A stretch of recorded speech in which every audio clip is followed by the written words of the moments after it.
Allez, on a l'image, on a le son, tout est bon?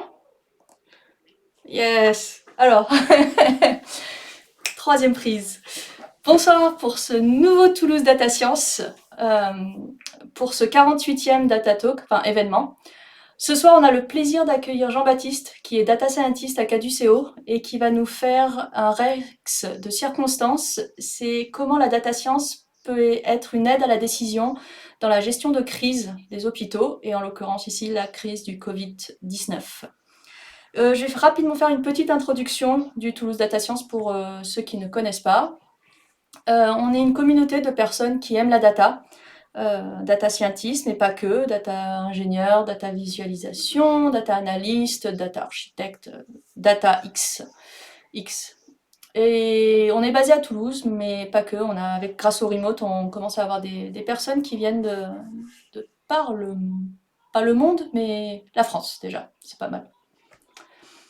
Nous avons quatre types d'événements, pardon. Nous avons le Data Talk, comme ce soir, qui est actuellement en remote, mais habituellement il était en présentiel. On avait le plaisir de vous voir. On a les Data No Blabla, qui sont des versions, en fait, des sortes de TP et TD. C'est un spécialiste qui vient parler d'un sujet et vous venez avec votre ordinateur et vous mettez les mains dans le cambouis. C'était des bons événements qu'il faudra reprendre quand on pourra faire en présentiel. On a les Data Journal Club. Ça, une partie de la communauté, enfin des personnes de la communauté qui souhaitent échanger sur un article sorti dans un journal et qui souhaitent l'approfondir.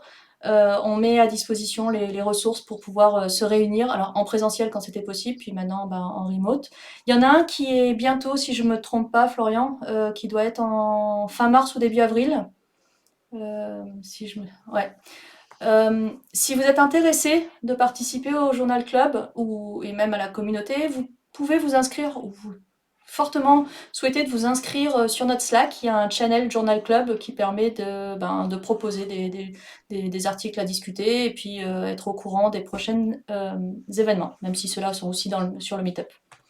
Et enfin, les Data Morito. On l'espère pouvoir finir cette saison sur un Data Morito, parce qu'on n'a pas pu le faire l'année dernière. Si c'est pas ça, ça sera pour célébrer la nouvelle saison l'année prochaine. Pouvoir passer un moment convivial. En fait, les Data Morito, c'est un moment convivial où toute la communauté se retrouve et peut échanger sur des thèmes, pas seulement la data, mais autour d'un petit verre et de quelques grignotages de manger. C'est un événement social assez important dans notre communauté pour souder la communauté.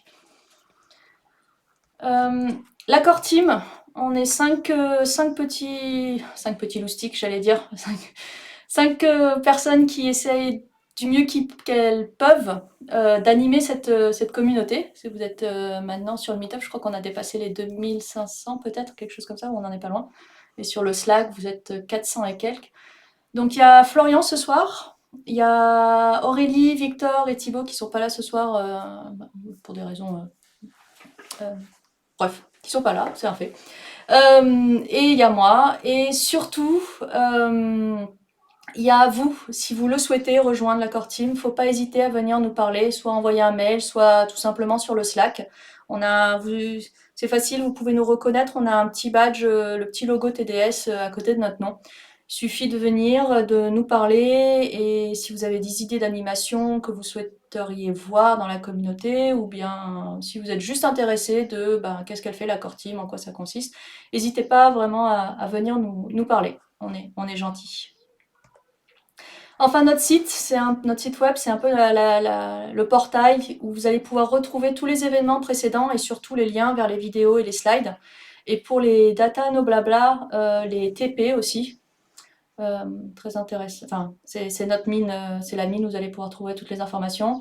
Il y a aussi, si vous souhaitez proposer un sujet de présentation, qui soit court ou long, quel que soit le format, vous pouvez aller sur notre call of paper, proposer un sujet.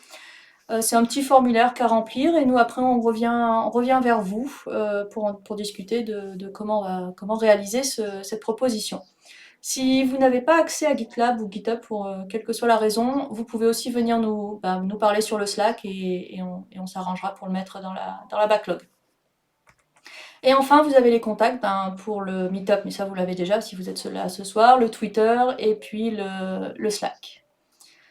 Prochain événement, marquez vos agendas le 20 ou le 21 avril, on a Agenium qui vient nous parler de détection de satellites géostationnaires depuis les télescopes terrestres.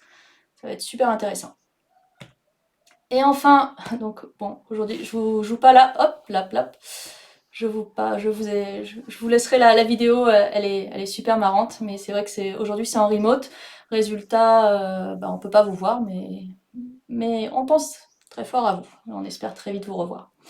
Merci à nos soutiens, Dexter qui sont là depuis le début, Airbus, Liber qui nous suit malgré la crise, Haricot qui nous accueillait dans leurs locaux en centre-ville de Toulouse, de coworking, qui est un magnifique endroit et qu'on avait plaisir de vous recevoir, de faire nos événements là-bas.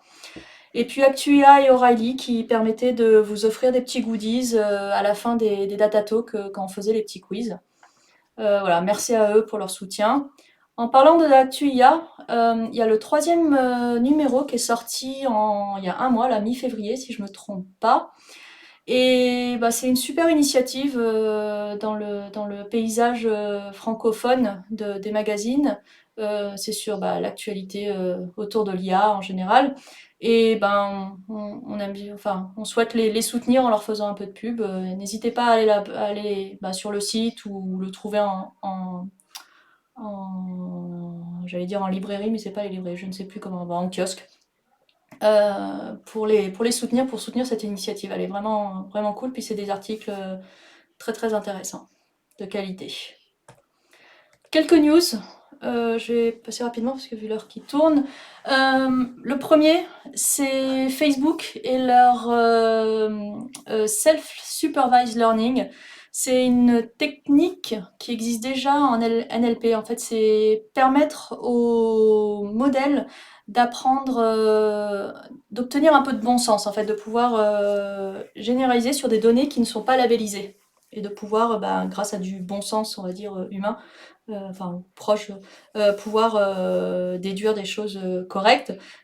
Comme je l'ai dit, c'est la technique qui est utilisée en NLP et qui Facebook a décidé de transposer au computer vision, aux images. Et donc ils ont un modèle qui s'appelle SEER, S-E-E-R, si je me trompe pas. C'est un modèle qui a 1 million de paramètres. Ça fait pas mal, mais la puissance là, c'est qu'il peut apprendre sur des images sans labelliser, sans labellisation. Et ça, c'est puissant. La deuxième news qu'on voulait partager avec vous, c'est la sortie du rapport de Stanford University, l'université de Stanford. Pour la 4e année, Stanford a sorti ce rapport qui se veut, en fait, c'est un sorte de rapport qui se veut être le plus crédible et faisant foi dans toutes les tendances autour de l'IA, à destination des faiseurs de loi, des faiseurs d'ordre, des dirigeants, des journalistes, mais également du grand public.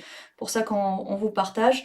Et l'information principale du rapport de cette année, c'est que la crise Covid-19 a eu un effet plus qu'important important sur différentes facettes autour des impacts sur l'IA et du développement de l'IA, des technologies et tout ça.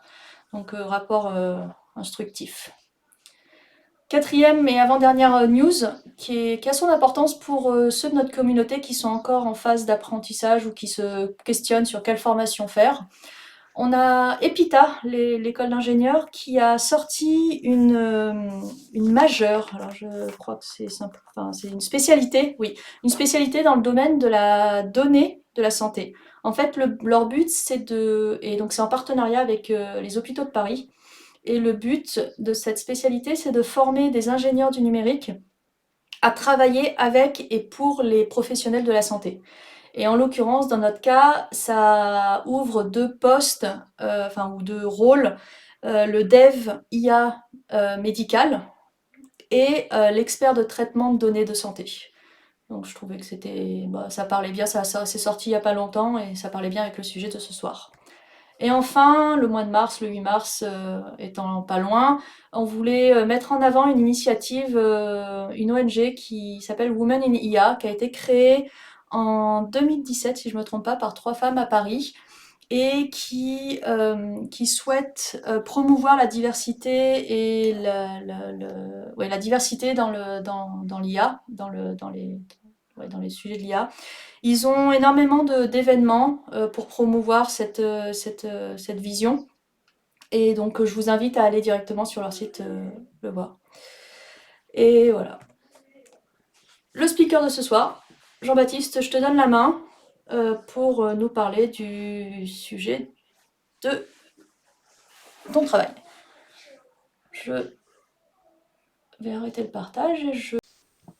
Bonjour Jean-Baptiste, merci de nous faire le plaisir de ta présence ce soir pour faire un Rex sur l'utilisation de la data science comme aide à la décision dans la gestion des crises des hôpitaux. Je vais y arriver. Désolée. Je te donne la parole. Merci, et donc je m'appelle Jean-Baptiste Excoffier, bonjour à tous, je suis data scientist donc à Caduceo, une startup spécialisée dans le traitement des données de santé, notamment des données hospitalières. Et donc ce qu'on fait, c'est qu'on utilise les statistiques, le machine learning, pour fournir des indicateurs, pour aider les gestionnaires hospitaliers, les médecins, pour améliorer le parcours patient, donc fluidifier son parcours de soins, pour savoir la bonne prise en charge le plus tôt possible, adaptée à tel profil de patient, et on va dire plus globalement la gestion de l'hôpital. Voilà, donc moi ce que je vais vous présenter aujourd'hui, c'est ce qu'on a proposé comme solution, comme aide dans la gestion de crise donc, du Covid, donc il y a maintenant un an, parce que là on va spécifiquement parler du premier confinement en fait, donc on va dire de mars à mai de l'année dernière, de 2020. Bon, je vais rappeler un peu le contexte, même si on est encore quand même malheureusement en plein dedans, mais début 2020, on a donc eu une explosion du nombre de cas Covid. Alors, il n'y avait pas forcément les tests encore disponibles, mais bon, vu que là, on va parler principalement d'hospitalisation, c'est quand même, ça se voyait que c'était des atteintes pulmonaires, donc des cas de coronavirus. On voit par exemple sur ce graphique, donc là, c'est tous les patients en France, hein, dans la totalité. Et par exemple, pour l'hospitalisation, donc, on voit qu'en une dizaine de jours, du 18 au 28 mars, en 10 jours, que ce soit dans les hospitalisations, mais aussi les lits de réanimation, qui sont évidemment, il y en a beaucoup moins, ça a plus de quadruplé le nombre de patients hospitalisés. Donc là, c'est pas uniquement des patients Covid plus asymptomatiques, mais vraiment des hospitalisations pour cause principale de Covid. Et donc, ça a fait une saturation des hôpitaux, un engorgement, et chaque hôpital, chaque établissement avait besoin d'une vue sur en fait ce qui se passait dans l'urgence au sein de ces différents services, par exemple l'identification de clusters, mais aussi de mieux comprendre cette épidémie, que ce soit la typologie de patients, par exemple. Et donc pour répondre à ces besoins, donc encore une fois, dans l'urgence, hein, parce que ça allait évidemment très très vite, ce qu'on a proposé, d'abord de façon assez classique, donc chaque établissement avait accès à une plateforme où il pouvait visualiser ce tableau de bord. C'était différents indicateurs. Par exemple, on a commencé aussi par une cartographie. Alors ça, on va pas s'attarder dessus, mais ça représente donc la provenance des patients. Donc pour un établissement, on voit quel est son aire d'attractivité, d'où est-ce que viennent les patients. Ça, c'est plus des choses qui se faisaient remonter à notamment les agences régionales de santé, les ARS. Donc c'est plutôt au haut niveau, ils gèrent plusieurs hôpitaux, plusieurs établissements de santé en même temps, mais ça permettait de voir notamment les clusters, où est-ce que les clusters se déclaraient. Mais ça, on va pas vraiment regarder ça, on va plutôt se concentrer sur la tendance. Donc en fait, on va tout simplement savoir, anticiper le besoin en lit, donc savoir combien il y aura d'hospitalisés Covid+, dans l'établissement. Et ça, j'insiste bien sur le fait que c'était dans l'urgence, donc ce ne sont pas des modèles épidémiologiques, je vous montrerai tout à l'heure, qu'on a utilisés, ce sont des modèles finalement plus simples, plus efficaces, mais c'était pour répondre et finalement faire des anticipations à quelques jours, une semaine, 10 jours vers la fin, pas des choses à 1 mois, 2 mois, c'était vraiment pour un hôpital, parce que c'était fait du coup individuellement, essayer juste de savoir si on doit augmenter la capacité donc d'accueil, donc c'est-à-dire libérer certains lits, est-ce qu'on doit libérer 20 lits sous 3 jours, ou est-ce qu'on doit plutôt en libérer 40 ou 50. C'était plutôt ce genre de choses. Et évidemment, une vue plus individuelle, plus patient, c'est-à-dire la typologie, le profil, les caractéristiques principales des patients, ainsi qu'une attention particulière, notamment une modélisation, un modèle prédictif pour essayer d'identifier les personnes à risque, celles qui auront les symptômes les plus sévères, les cas les plus graves, par exemple qui auront besoin de passer dans des services de réanimation, d'avoir des besoins de réanimation, essayer de les identifier dès leur arrivée, dès le début de leur prise en charge hospitalière, pour qu'ils aient, on va dire, une prise en charge, un traitement plus adapté et plus lourd, vu que ce sont censés être des personnes à risque. Donc, on va d'abord commencer par la tendance de l'anticipation de ce besoin en lit. Donc, les données que l'on avait, c'était des données donc, hospitalières, et des données de séjour, d'hospitalisation, c'est-à-dire classiquement l'entrée, le motif principal, souvent lié donc, à une atteinte pulmonaire, vu qu'on est sur du Covid, le suivi intra-hospitalier, si le patient se balade de service en service, et la sortie. Alors, comme c'était, je l'ai dit, dans l'urgence, les patients, en fait, on faisait la prédiction, certains n'étaient pas encore sortis, c'était vraiment au jour le jour. Et le souci de ces données hospitalières, c'est qu'à la base, elles ne sont pas vraiment prévues pour cette utilisation vraiment quotidienne. Nous, les prédictions, les hôpitaux nous les demandaient vraiment chaque jour. Et on les faisait sur une semaine, à J+7.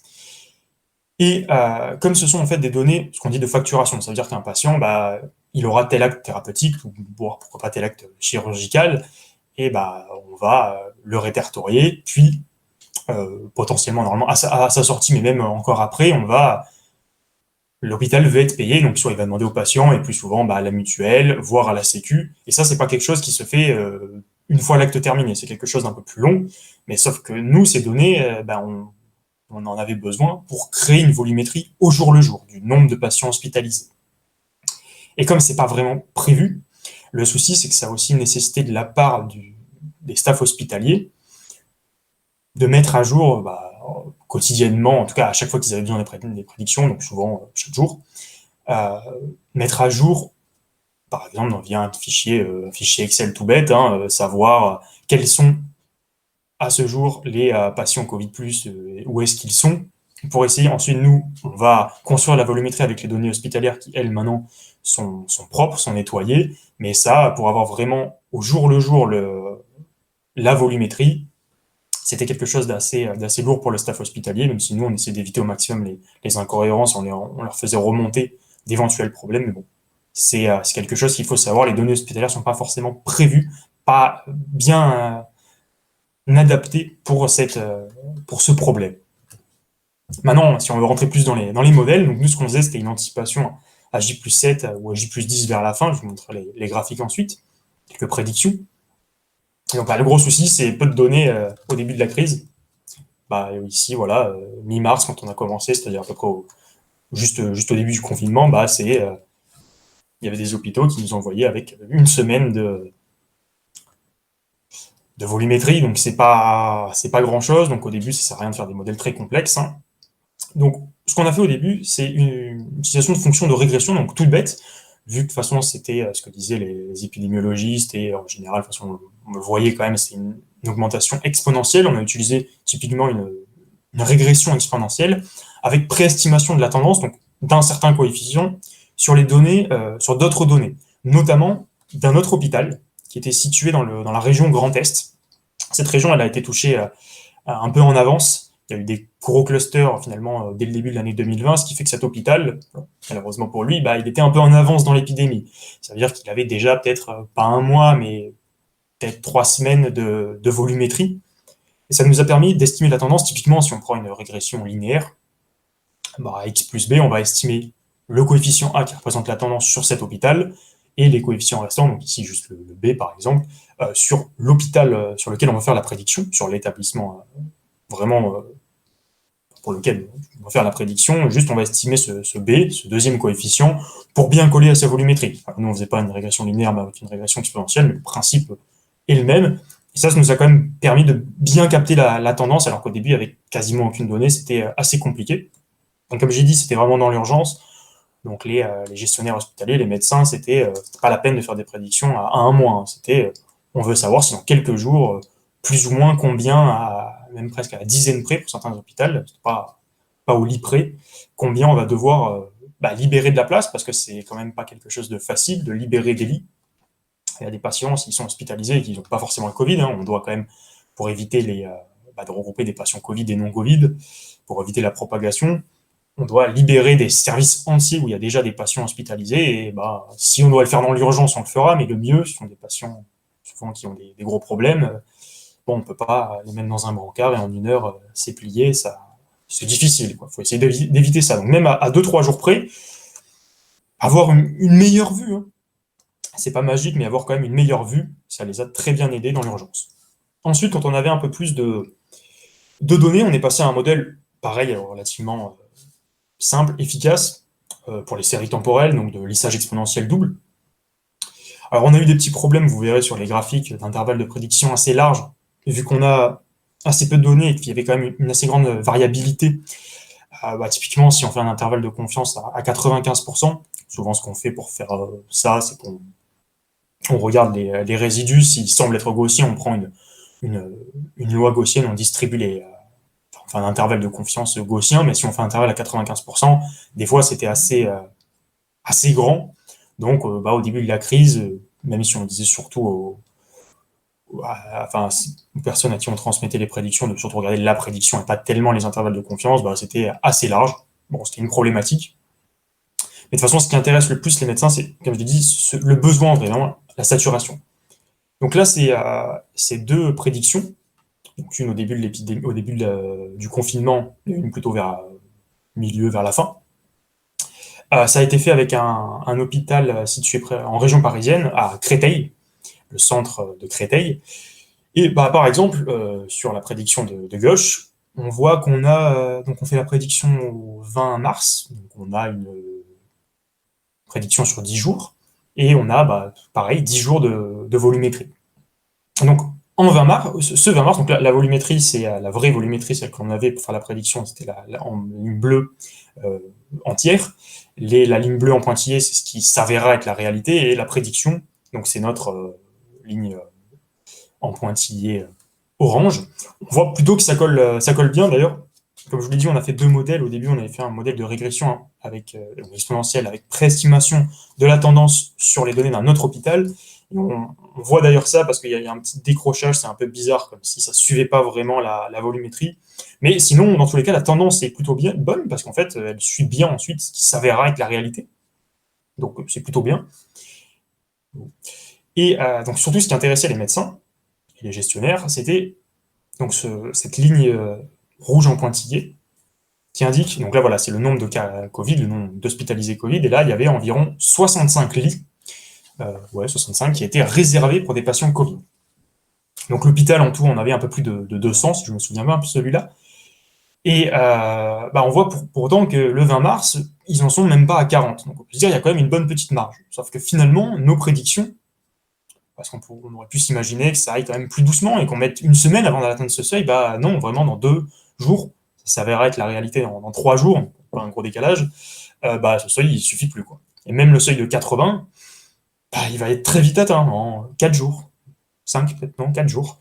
Et même le seuil des 100 lits, on voit qu'on est déjà dans 1 semaine, donc là, c'est pas une prédiction, c'est pas pour le lendemain, quoi, mais quand même, c'est dans 1 semaine, les 100 lits, ça va être atteint, quoi. Donc, et c'est ce qui s'avérera être la réalité. Parce qu'au début de la crise, c'est vraiment monté très, très fort.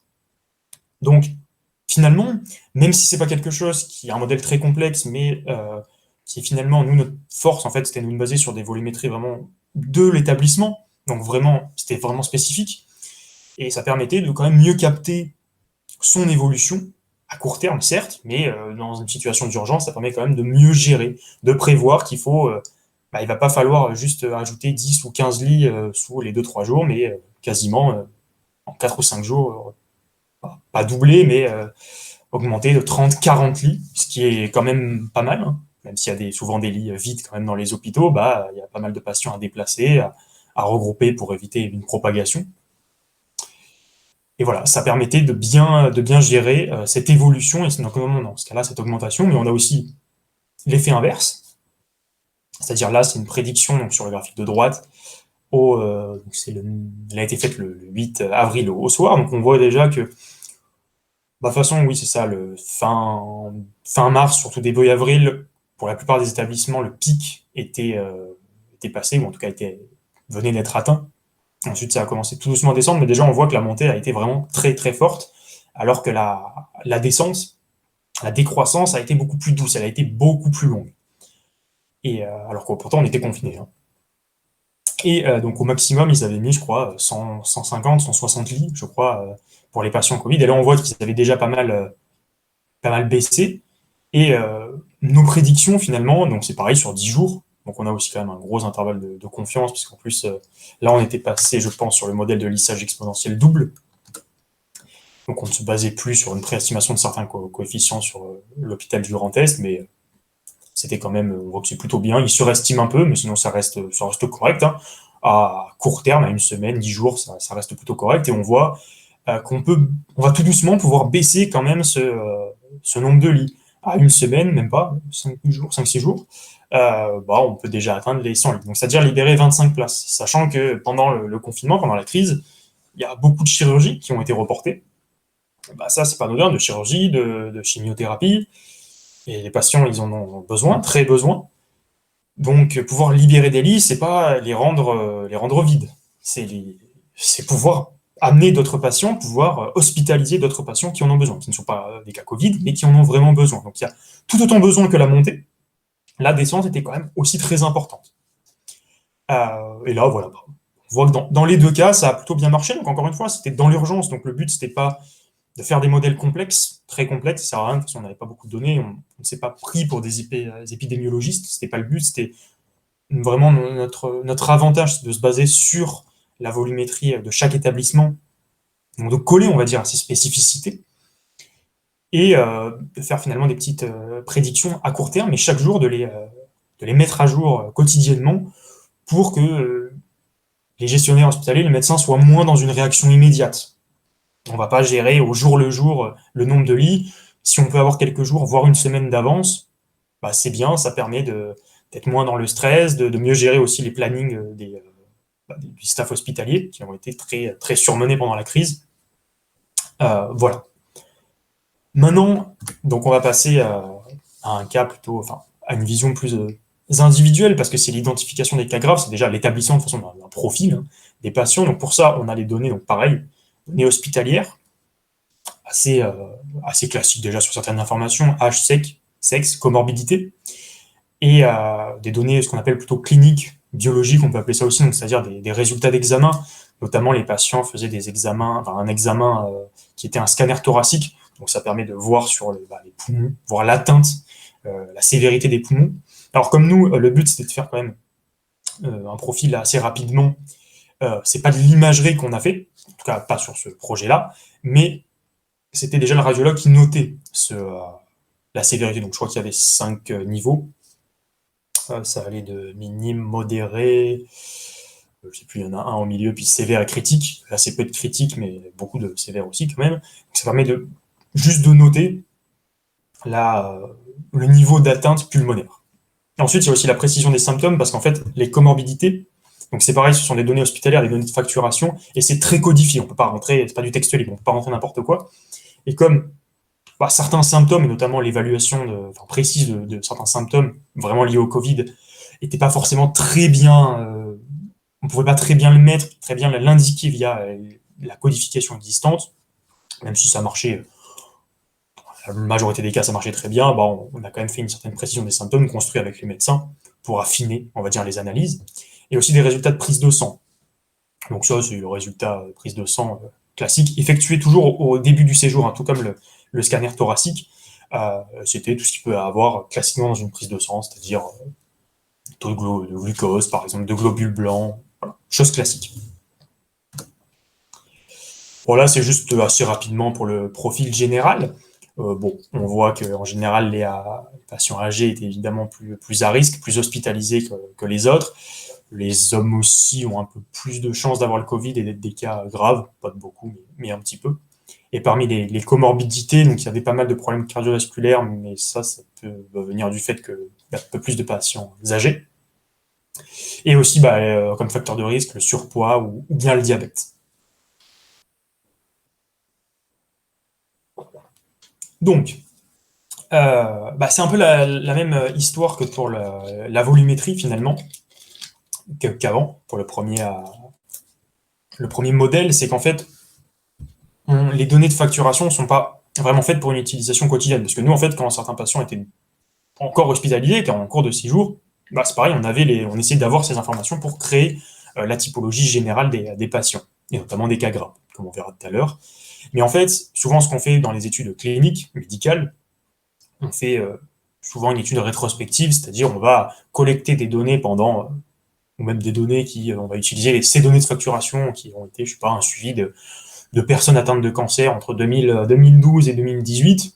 Puis, quelques mois après, si ce n'est plus, on va regarder ces données en 2019, en 2020, et les analyser.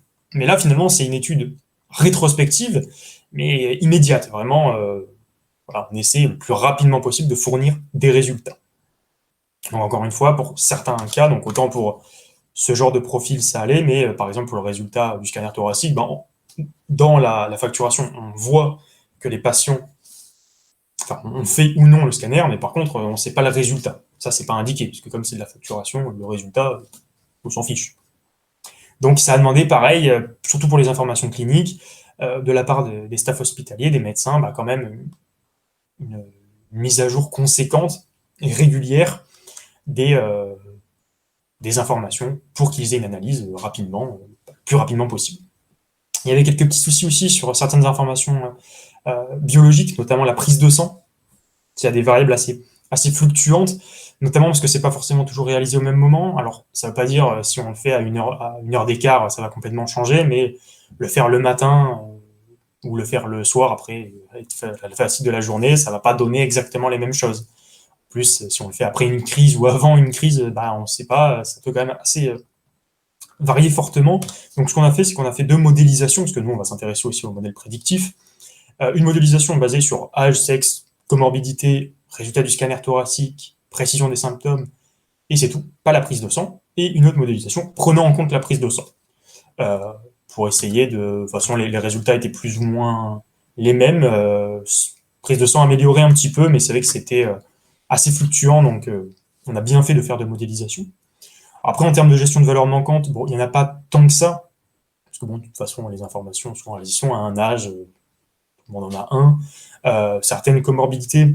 Donc, les comorbidités, c'est des choses que les patients ont actuellement. Donc, c'est-à-dire un diabétique, il a le diabète pendant qu'il est hospitalisé.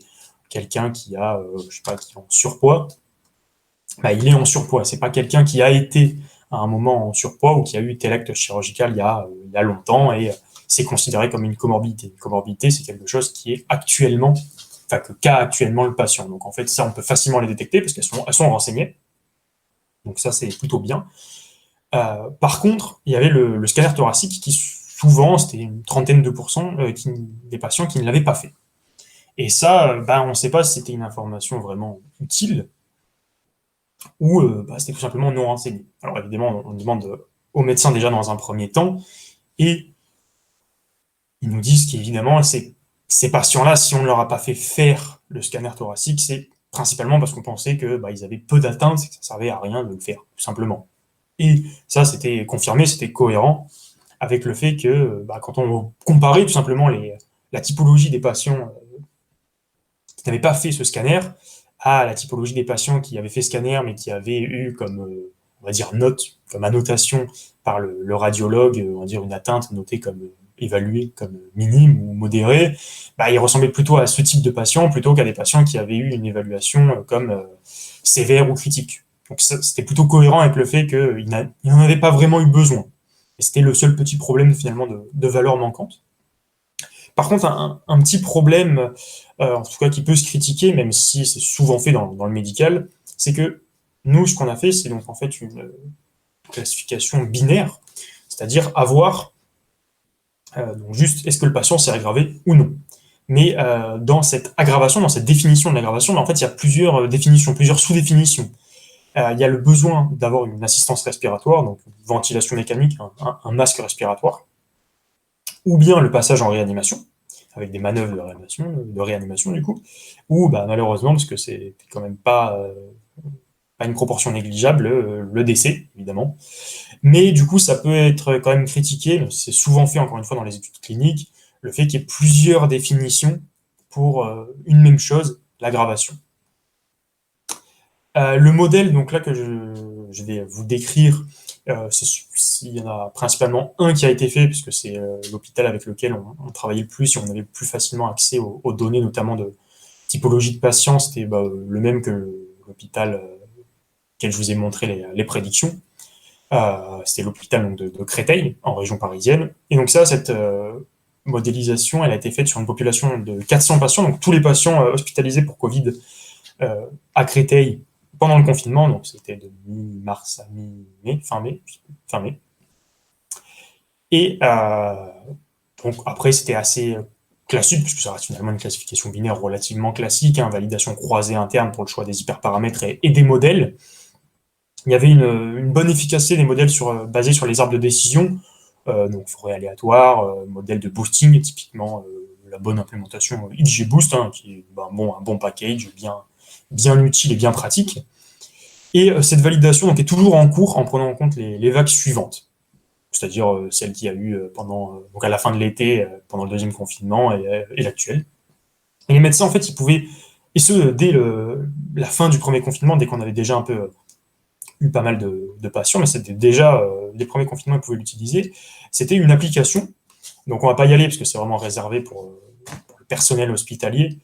Mais sinon, ça se présente tout simplement cette forme-là, c'est-à-dire qu'on a des informations que le praticien doit rentrer. Donc c'est toujours au début du séjour du patient, à son arrivée, on va dire au début de sa prise en charge pour Covid.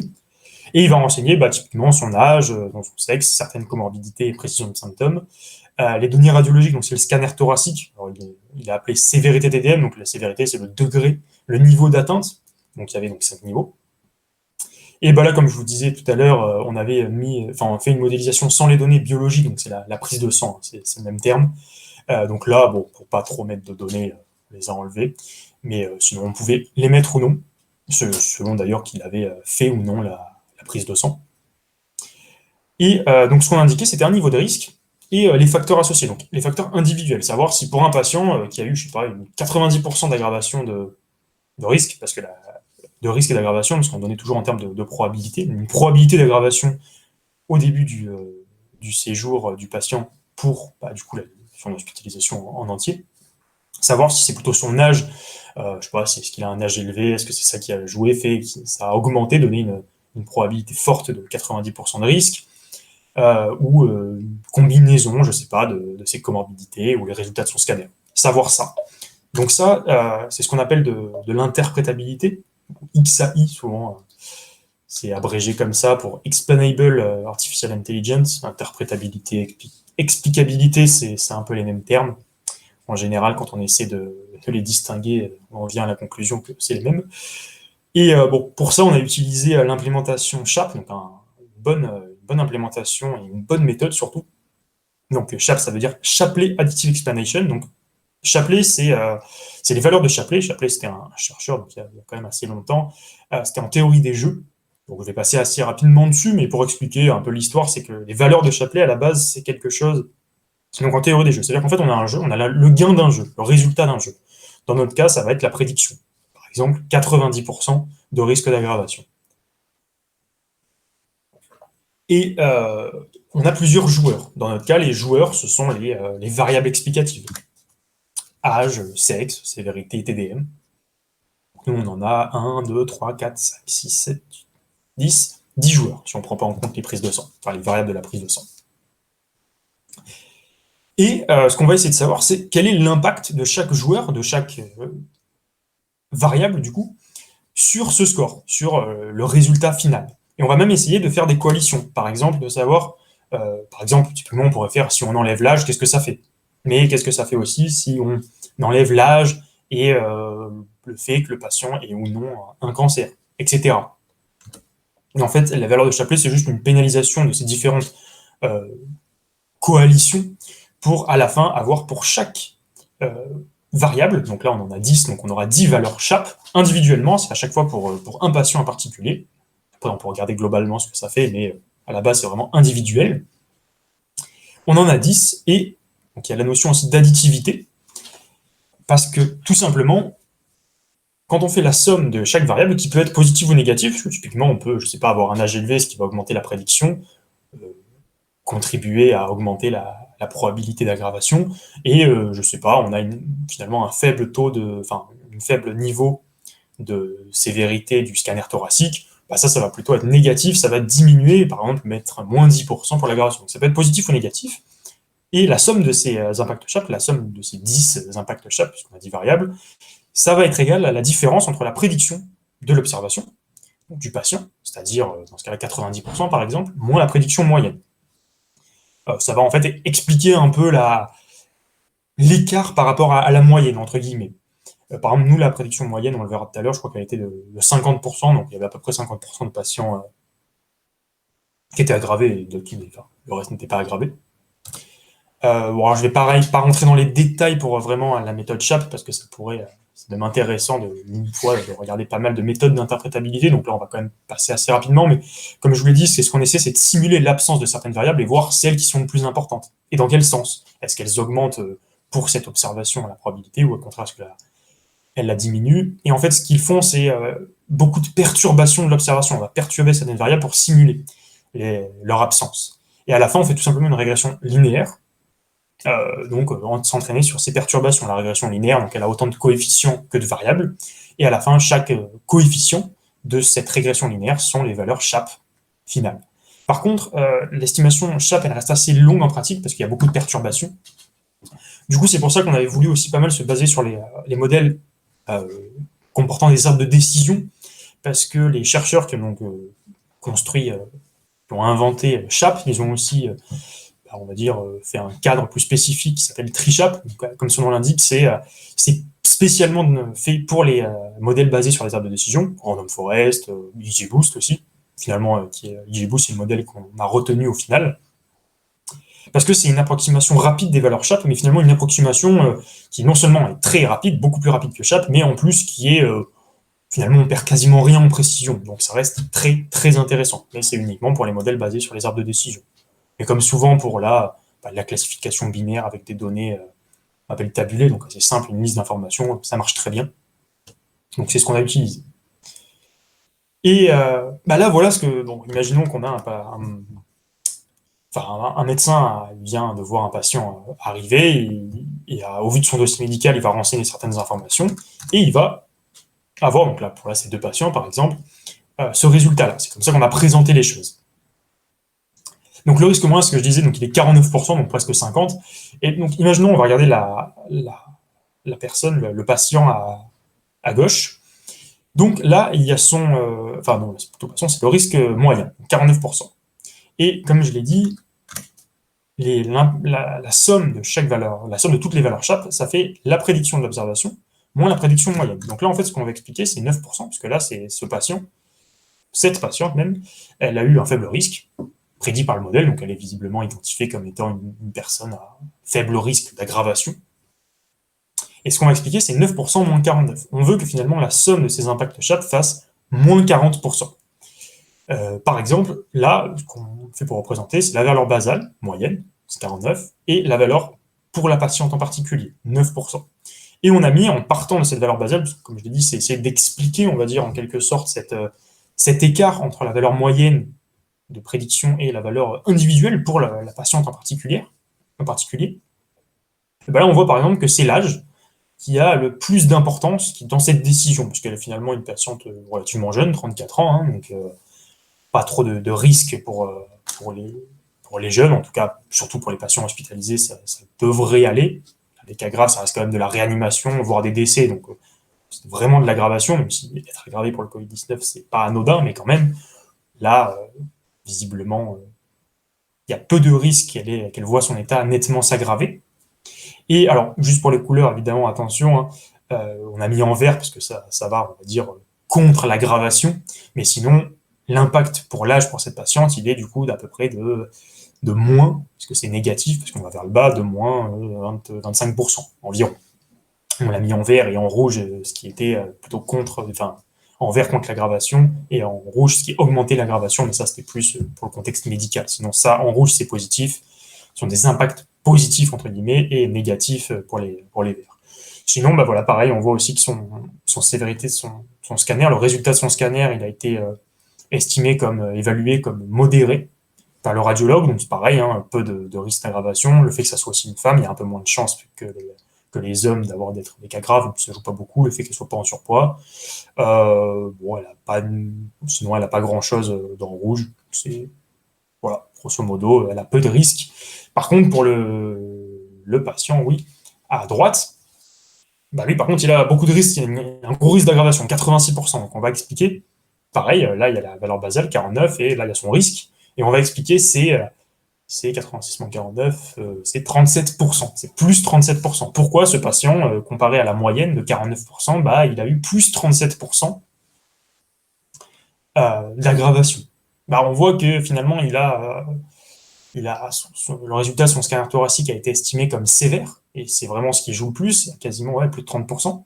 Donc c'est vraiment énorme. Son âge assez élevé, 83 ans.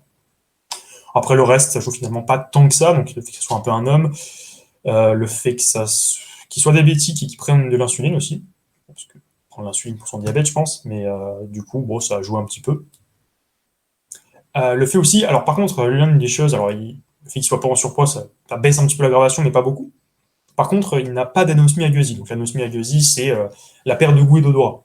Après, c'était pas systématique, on peut ne pas en avoir et bon, évidemment être Covid est souvent asymptomatique, mais aussi être un cas, notamment au début de la prise en charge, bah, ça va bien de ce côté-là, mais ça n'empêche que là, on va regarder quand même, on va anticiper et savoir si, en peut-être quelques jours, son état va probablement s'aggraver. Donc là, c'était deux cas plutôt extrêmes, mais ça montre bien l'importance, parce que les médecins, vraiment, c'est intéressant pour eux. Ils n'ont pas juste envie d'avoir la probabilité, ils ont vraiment envie de comprendre, même si là, ça reste des impacts attendus. Après, c'est normal aussi, hein, le modèle, il peut toujours dire des choses soit incohérentes, soit très spécifiques. C'est normal que souvent, ils mettent des choses assez cohérentes avec les autres, bah, simplement les autres informations de la littérature. Et notamment, ça permettait aux médecins de jouer en fait avec cette petite application. Ils pouvaient varier un petit peu, notamment les paramètres, et voir comment se comportait le modèle, essayer de comprendre, parce que comme le modèle il a été appris sur les données, en général, un modèle il n'est pas incohérent avec les données, il apprend statistiquement. S'il est bien fait, si on fait une bonne modélisation, même s'il peut avoir des performances qui ne sont pas forcément excellentissimes, mais pourtant il aura appris sur les données. C'est-à-dire que les données ne permettent pas, n'ont pas un pouvoir discriminant parfait entre les différentes classes dans le cadre de la classification binaire, mais bah, il va essayer de recomprendre les données. Là, on voit par exemple que souvent les comorbidités, ça joue, mais pas tant que ça. C'est souvent l'âge et la sévérité du scanner. Donc ça permet aussi aux médecins de s'approprier et d'avoir cette interactivité et de rester finalement plus longtemps pour essayer de comprendre cette modélisation. Donc, d'une certaine manière, aussi mieux comprendre les données. C'est un autre moyen d'analyser les données, en fait. Et notamment, ça a permis de corriger un problème dans les données. Donc pas par le modèle, hein. Le modèle était cohérent avec ce problème dans les données, mais vu qu'il les avait, c'était plutôt normal pour lui de s'appuyer sur cette information. Et ça a été détecté, du coup, via le modèle. Parce qu'en fait, quand on était...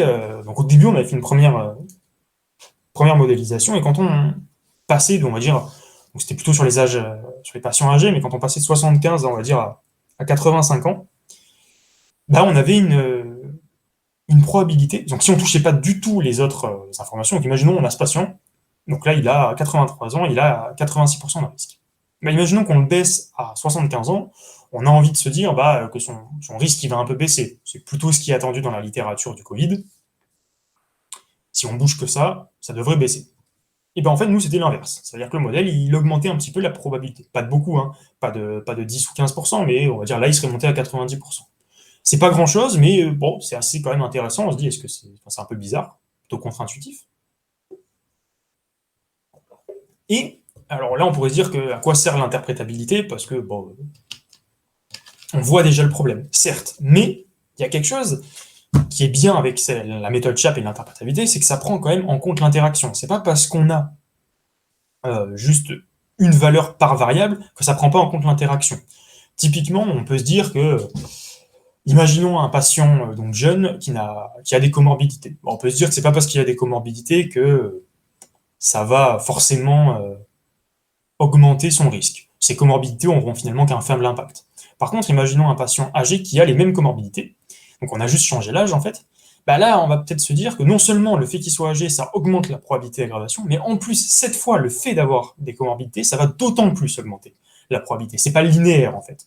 Il y a des interactions, plus que linéaire, non-linéarité, c'est plus une interaction dans ce cas-là. Et là, on pouvait s'imaginer ça. Est-ce que rien que le fait de changer juste l'âge, pas toucher aux autres variables, mais il y a quand même une interaction dans le modèle, ça veut dire que spécifiquement pour les patients, je sais pas, 70 et 80 ans, il a trouvé avec certaines variables, certaines autres variables, des interactions un peu bizarres, peut-être statistiquement non vraiment pertinentes, non significatives, mais le modèle il les a trouvées. Et est-ce que ça serait pas déjà intéressant d'aller voir ce qui se passe, sur quelles interactions il a regardé, mais aussi sur quelles, on va dire, enfin, avec quelles variables ça joue. Est-ce que c'est l'âge et le scanner TDM? Est-ce que c'est autre chose? Et bah là, quand on bougeait l'âge, donc par exemple, si là on bougeait de 83 à 75, s'il y a une interaction, donc non seulement, normalement, l'âge devrait un peu bouger, mais aussi quelque chose d'autre. Un autre impact devrait bouger. Peut-être pas de beaucoup, hein, parce que ça changeait pas de 20% le risque, mais quand même, autre chose devrait bouger. Et bah en fait, non. Là, il y avait vraiment rien qui bougeait à part l'âge. Donc quand on changeait l'âge, en tout cas pour ces sous-groupes de patients, bah, c'était quasiment que l'âge qui changeait. Peut-être à 0,1% autre chose, mais sinon c'était que l'âge. Donc on se dit là, bon ok, ça porte uniquement, le problème porte uniquement sur l'âge. Et donc on garde par tranche d'âge, on va dire, la proportion de patients qui s'étaient réellement aggravés. Et on voit pas grand-chose, parce qu'en fait on avait fait les tranches d'âge, donc on va dire, je sais pas, de 70 ans et plus, ou quelque chose dans le genre là, ou 75 ans et plus. Ce qui fait que comme le découpage, il se faisait pas à 75 ans, sachant que le modèle, on ne donne pas de tranche d'âge, hein, évidemment, on lui donne l'âge, c'est lui qui fait le découpage, surtout les arbres de régression découpe là où ça lui semble le plus pertinent, bah ça se jouait plutôt à 82, 83 ans. Donc en fait, ça noyait un peu cet effet-là. Mais quand on découpait, par exemple, en mettant par dizaines d'années, par décennies, donc 70 à 80, à 80 et plus, eh bien on voyait cette fois apparaître le fait qu'il y avait une plus forte probabilité, réellement une proportion plus grande de patients entre 70 et 80 ans qui s'étaient aggravés comparé à ceux entre 80 et 90, ce qui est plutôt contre-intuitif. Et donc on a demandé aux médecins, ça leur paraissait aussi bizarre, mais ça c'était réellement dans les données. Et le modèle l'avait bien compris, hein, c'était pas, il était cohérent, il avait bien appris. Et en fait, ça vient de là, en fait. Ça vient de cette multiple définition. Alors, autant pour les passages en réanimation et les décès, bah, ça c'est facile à retrouver, hein, ça, il n'y a pas d'erreur possible. Par contre, pour l'assistance respiratoire, donc c'est renseigné via des diagnostics et des comorbidités qui sont codifiés. Et les médecins nous avaient donné, je crois que c'était 5 façons de détecter une assistance respiratoire, parce qu'il y en a de différents types, légèrement différentes, mais il y avait plusieurs façons, 5 façons. Et en fait, ils nous en avaient passé que 4. Et bah, visiblement, pour les patients de plus de 80 ans, il y avait pas mal, en tout cas plus de patients, puisqu'on aurait pu dire qu'à peu près tous les patients avaient une chance égale d'avoir une des 5 assistances respiratoires, mais visiblement non. Les patients âgés de plus de 80 ans, bah, ils avaient un peu plus cette 5e façon d'avoir une assistance respiratoire que les médecins nous avaient oublié de nous dire. Ce qui fait que bah, du coup, pour nous, ils n'étaient pas aggravés. Ils s'étaient pas aggravés, parce que s'ils n'étaient pas patients en réanimation, ils n'étaient pas décédés, donc, bah, du coup, ils s'étaient pas aggravés. Et bah, en regardant ça, et les médecins ont regardé quelques dossiers des patients que l'on détectait comme, enfin, même qui étaient réellement indiqués comme non aggravés, et bah, ils ont trouvé ce petit problème.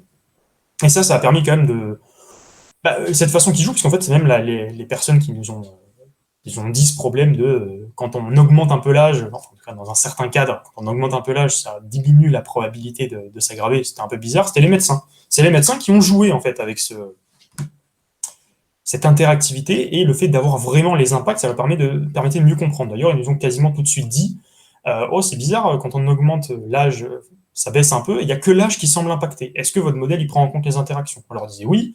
Ok, donc ça veut dire qu'il n'y a pas, il n'y a pas besoin d'aller chercher quelque chose de très complète et de regarder, je sais pas, de faire des tableaux croisés de variables pour regarder s'il y avait une interaction. Non, là c'était vraiment que l'âge. Et les médecins finalement se sont bien appropriés ça, parce que c'est quelque chose non seulement très important pour eux et pour les patients, si là on n'est pas vraiment à ce stade-là encore, mais pour expliquer aux patients et pour aller plus vite, pour comprendre le modèle, et donc comprendre les données. C'était du coup plus facile pour eux et plus interactif. Ça leur permettait vraiment de mieux comprendre et d'être plus à l'aise, en confiance avec ces outils de machine learning. Et voilà tout ce qu'on a fait pendant cette période assez compliquée de répondre finalement dans l'urgence à tous ces besoins. Donc au niveau global, l'anticipation du, du besoin en lead, on va dire des nouveaux entrants en Covid+. Et au niveau patient, bah, l'identification des personnes à risque, et notamment en utilisant ces techniques d'interprétabilité qui mettent vraiment les médecins en confiance, qui permettent de mieux comprendre les modèles et donc les données.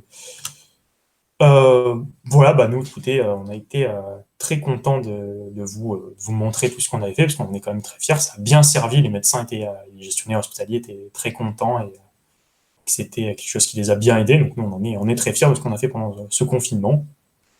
Et bah voilà, merci de m'avoir écouté. Si vous avez des questions, c'est le moment. Merci beaucoup Jean-Baptiste, c'était vraiment très très intéressant. Et c'est aussi important de partager les expériences comme ça, d'action de la data science concrète au quotidien de métiers qui ont un impact important dans nos vies. Donc c'était vraiment très très intéressant. Merci beaucoup.